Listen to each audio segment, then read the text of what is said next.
भाजपा के राष्ट्रीय अध्यक्ष जगत प्रकाश नड्डा हिमाचल दौरे पर आने वाले हैं। क्या क्या उनके कार्यक्रम रहेंगे, कौन कौन से जिलों में वो जाएंगे, हमारे साथ बातचीत के लिए प्रदेश अध्यक्ष भाजपा के राजीव बिंदल जी मौजूद हैं। सर, आपसे जानना चाहेंगे कि नड्डा जी हिमाचल आ रहे हैं, क्या क्या कार्यक्रम रहेंगे और इस दौरान कौन कौन से डिस्ट्रिक्ट में उनके कार्यक्रम रहेंगे। भारतीय जनता पार्टी के माननीय राष्ट्रीय अध्यक्ष श्री जगत प्रकाश नड्डा जी, जो हिमाचल के ही रहने वाले हैं, वो बहुत बड़ी जीत के बाद मध्य प्रदेश, राजस्थान, छत्तीसगढ़ उनकी अध्यक्षता में ये लैंडस्लाइड विक्ट्री हुई है।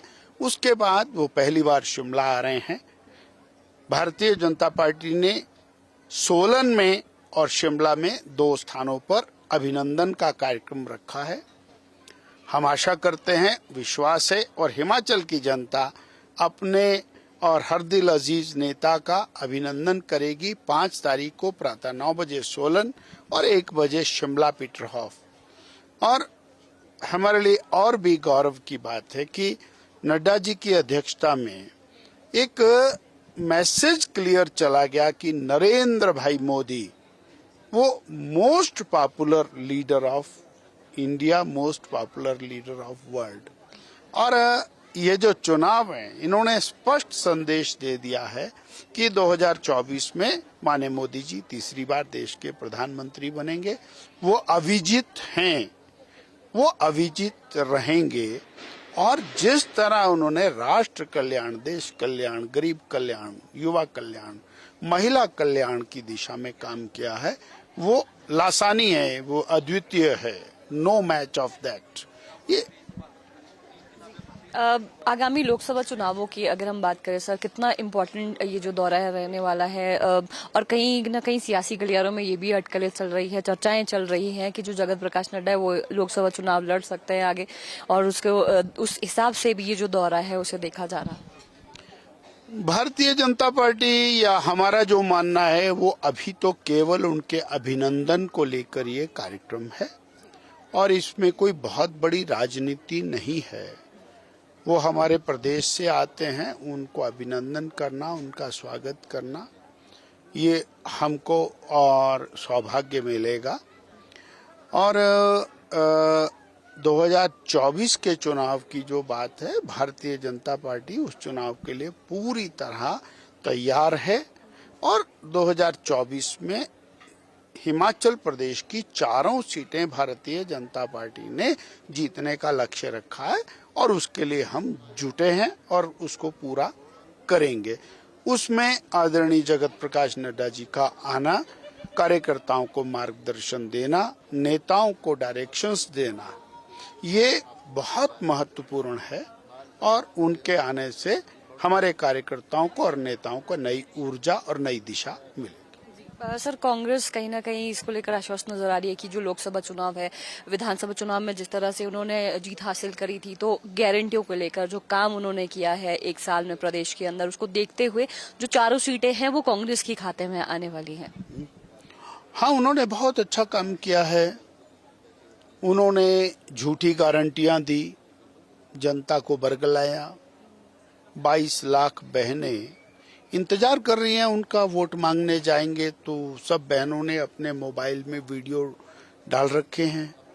इन्होंने कहा था कि हम पहली कैबिनेट में 18 साल से 60 साल की हर बहन को 1500 रुपया महीना देंगे। वो इंतजार कर रहे हैं। 1 साल बीत चुका है। 1 लाख नौकरियां पहली कैबिनेट में देने की बात की थी, वो 1 साल बीत गया है। 5 लाख रोजगार देने की बात की थी। ऐसे ऐसे करते इन्होंने जो कुछ मुंह में आया उसको गारंटी में लिख दिया।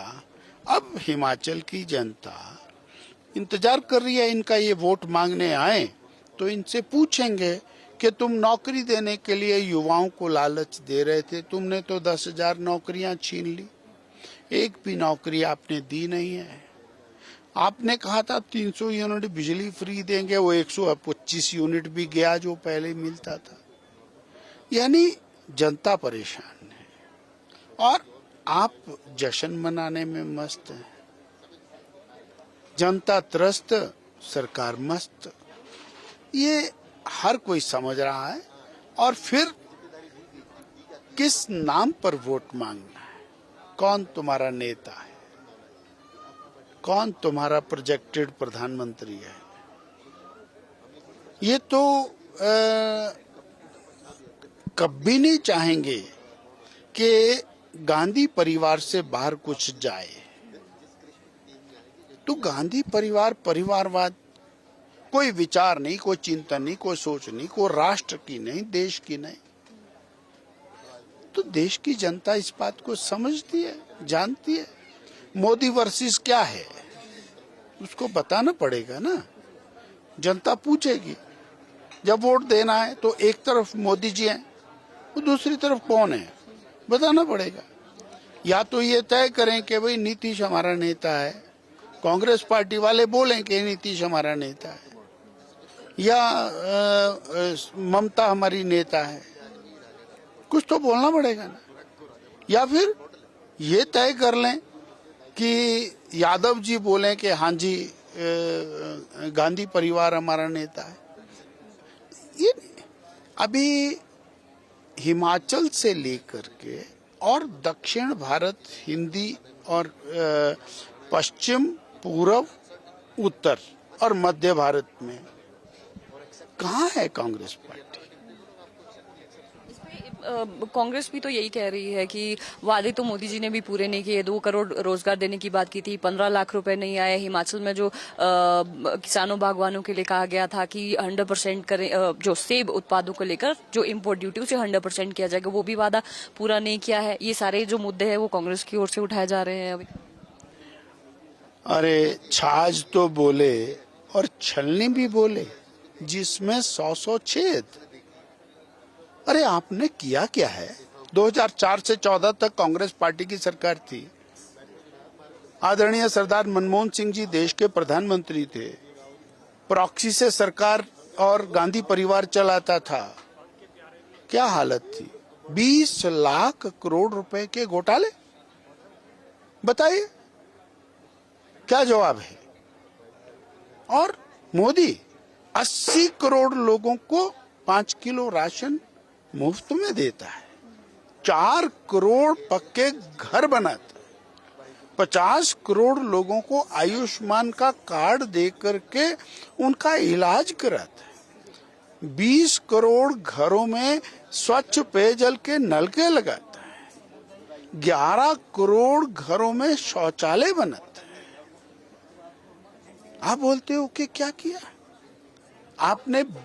और 20 आपने घोटाले किए और मोदी ने गरीब कल्याण किया। अंतर्राष्ट्रीय स्तर के ऊपर भारत की छवि कांग्रेस पार्टी ने रसातल में पहुंचाई, आपने उसको आसमान में पहुंचाया।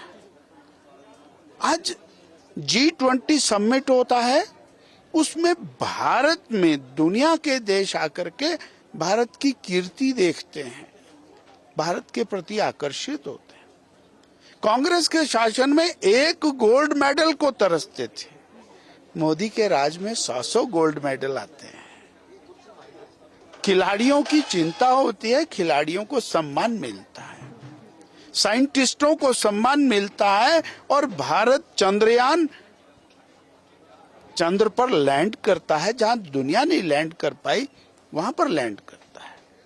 मोदी जी के कारण आने वाले समय में और 33% का आरक्षण बहनों को पार्लियामेंट में और असेंबलीज में मिलेगा। ये क्यों नहीं किया भाई कांग्रेस ने? क्या नहीं किया युवाओं के लिए? आज अगरचे हम थोड़ा सा डाटा निकाल कर के देखें तो कांग्रेस के राज में ये जो मोबाइल है, ये 99% इंपोर्ट होता था। आज दुनिया के 20 देशों को भारत मोबाइल एक्सपोर्ट करता है। ये क्या 5 साल के अंदर इतना अंतर काफी नहीं है? आज हमारा एक्सपोर्ट वो मनमोहन जी के समय से 4 गुना हो जाता है। ये काफी नहीं है क्या?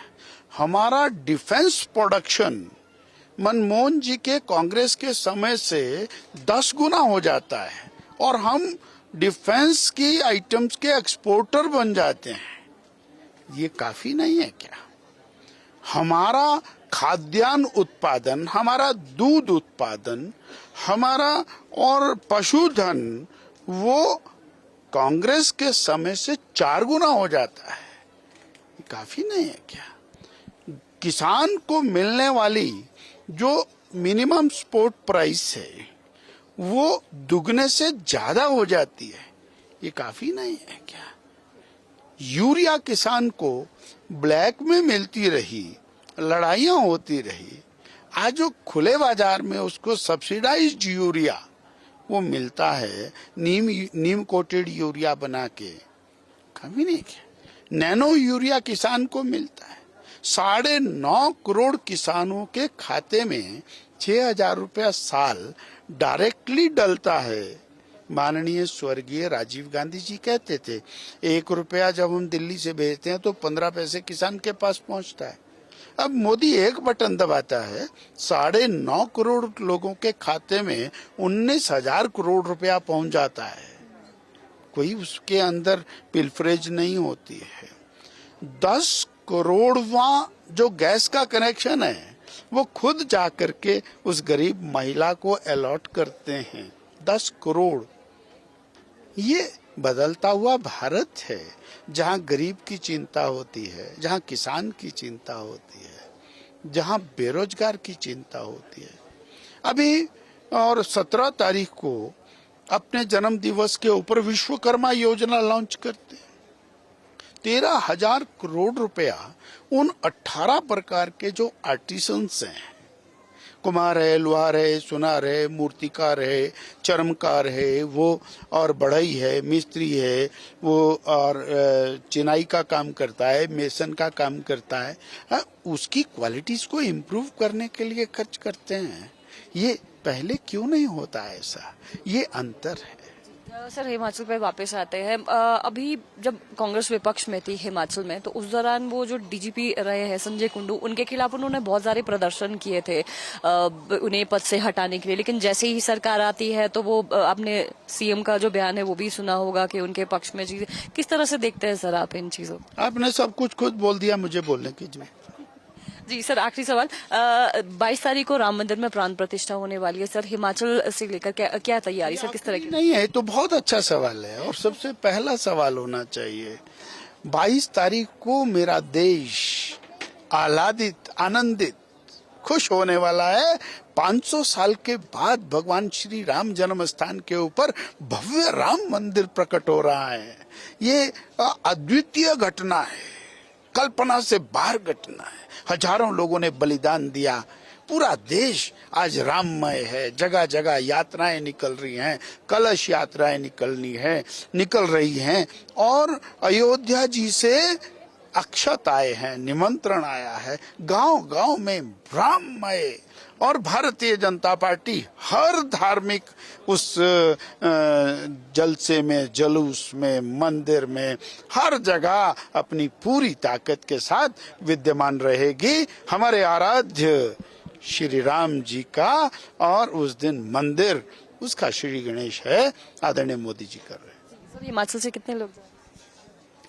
22 तारीख को और अयोध्या जी में जाना ये एक अलग बात है, परंतु हजारों लाखों लोग 23 तारीख से उद्घाटन के बाद और अयोध्या जी दर्शन के लिए जाएंगे। बहुत बहुत शुक्रिया सर। बात धन्यवाद, शुक्रिया, मेहरबानी। तो ये थे हिमाचल भाजपा के प्रदेश अध्यक्ष राजीव बिंदल, जिन्होंने पहले तो जो जगत प्रकाश नड्डा हिमाचल आ रहे हैं उनके बारे में बताया कि अभिनंदन समारोह होने वाला है। इसके अलावा आगामी जो लोकसभा चुनाव होने वाले हैं, कांग्रेस को लेकर उन्होंने ये कहा है कि उनके पास ना तो नीति है ना नेता। वहीं भाजपा प्रधानमंत्री नरेंद्र मोदी के जो पिछले 10 सालों के जो काम किए हैं प्रदेश जनता के हित में, देश के हित में, उनको लेकर जनता के बीच में जाएगी और इन्हें पूरा विश्वास है कि जो देश की जनता है एक बार फिर से उन्हें प्रधानमंत्री बनाकर आगे लेकर आएगी। शिमला से कैमरा पर्सन अनीश चौहान के साथ मैं रेशमा कश्यप, डेली पोस्ट पंजाब हरियाणा, हिमाचल।